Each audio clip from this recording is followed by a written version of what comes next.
विश्व सेहत संगठन विच कोविड तकनीकी लीड डॉक्टर मारिया वैन केरखौफ ने मंकी पॉक्स के जवाब दौरान कहा कि वायरस के संचारण के पैटर्न आम नहीं ने। उन्होंने कहा कि अज तक WHO ने ब्रिटेन, स्पेन, फ्रांस, स्विट्जरलैंड, अमरीका ते आस्ट्रेलिया ते कनेडा समेत एक दर्जन देशों च मंकी पॉक्स के 90 तो वध केस दर्ज किए ने। As Rosamund described, and as you've described, Nika, we're seeing not typical patterns of monkeypox transmission. And as Rosamund has said, we've been aware of this virus for 40 years. So in countries where we are seeing new cases that have not experienced cases before, surveillance has really focused on particular populations so far. And right now we are describing what we are seeing. And what we are seeing are cases being detected in the communities of men having sex with men, who identify as having sex with men. But as surveillance expands, we expect that more cases will be seen. But we do need to put this into context because it's not COVID. So we have so far seen, and I don't actually have the exact numbers at hand because we're learning more even as we sit here, but we're talking about less than about 200 cases of confirmed and suspected cases so far. So that may change over time. So this is really important why we have surveillance and why we have raised an alert to say, okay, we need to be on the lookout for this in countries that don't typically experience monkeypox.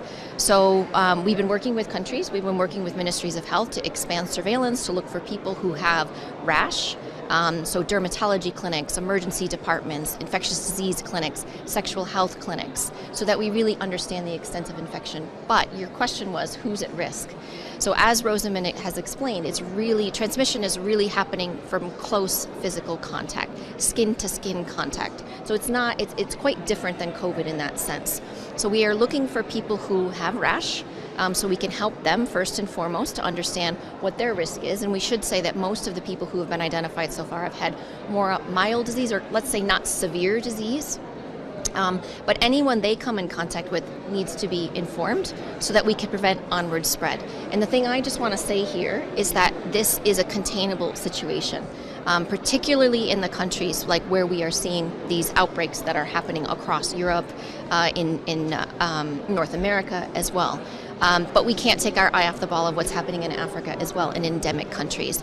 So this gives us an opportunity to talk about what monkeypox is, what it isn't, so you can be very well informed. As the World Health Organization, we bring expert groups together all the time. You know, we're talking about these pathogens like monkeypox, like COVID, chikungunya, Zika, and that's a common thing that we do.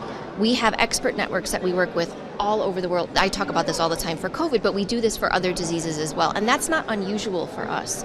We have technical advisory groups, we have our strategic advisory groups for infectious hazards, and we bring them together to brief them.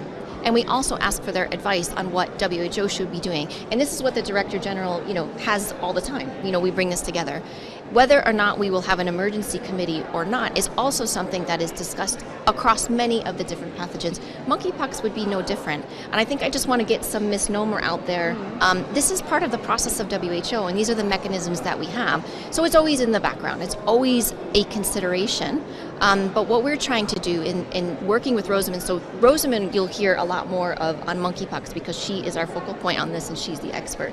But I just wanted to be clear that we do these types of things all the time, and it's good for us as an organization because we are lucky to be able to bring together the world's expertise across so many different topics of clinical management, of IPC, and monkeypox will be no different on lab.